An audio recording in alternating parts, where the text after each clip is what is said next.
জোরে বলুন আল্লাহু আকবার। আমির হামজা মুসলমান হয়ে গেলেন, আল্লাহ নবীকে খুশি করলেন, নবী খুশি হয়ে গেল। ওদিকে আবু জেহেলের স্ত্রী হিন্দা বলতেছে, আমার স্বামীর গায়ে যে হাত তুলেছে তার প্রতিশোধ নিতে হবে। উহুদের ময়দানে ঘোষণা দিলাম, এই ময়দানে রাসূলুল্লাহকে, আব্দুল্লাহর পুত্র মুহাম্মদকে বাঁচানোর জন্য যে আমির হামজা কাজ করেছিল, সেই আমির হামজাকে যে হত্যা করতে পারবে তার জন্য বড় পুরস্কার। জুড়ে বলুন নাউজুবিল্লাহ। উহুদের ময়দানে জিহাদ করতে করতে এক পর্যায়ে রাসূলুল্লাহর বিজয় হয়ে গেল, ইসলামের বিজয় হয়ে গেল।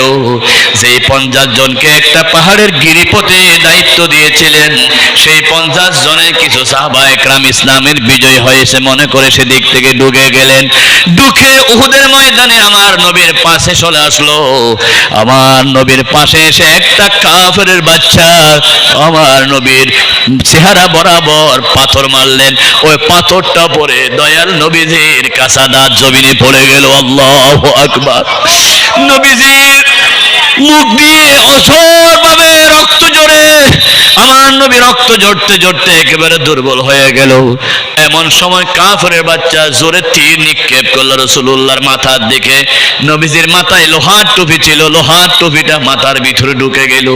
হেলমেট ভেঙে হেলমেট ভিতরে ঢুকে নবীজির মাথা ফিনকি মেরে ফেটে গেল, রক্ত বের হতে লাগলো। দাঁতও ভেঙে গেল, মাথাও ফেটে গেল। আমার নবী জমিনে পড়ে গেলেন।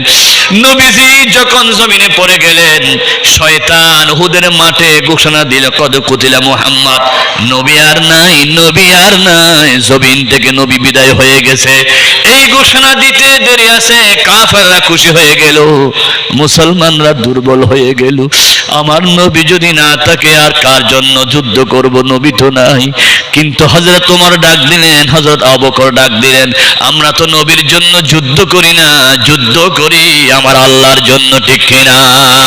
ওয়ামা মুহাম্মাদুন ইল্লা রাসূলুন ক্বাদ খালাত মিন ক্বাবলিহির রাসূল। জোরে বলুন আল্লাহু আকবার। মুহাম্মদ সাল্লাল্লাহু আলাইহি ওয়াসাল্লাম একজন আল্লাহর রাসূল।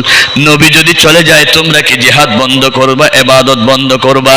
আফা ইম্মাতা আও কুতিলাম ক্বালাবতুম আলা আকাবিকুম ওয়া মান ইয়ানকালিব আলা আকিবাইহি ফালান ইয়াদুররাল্লাহা শাইআ ওয়া সায়াজজিল্লাহু শাকিরিন। জোরে বলুন আল্লাহু আকবার। আল্লাহ নবী চলে গেলে কি হবে? আল্লাহ তো আছে।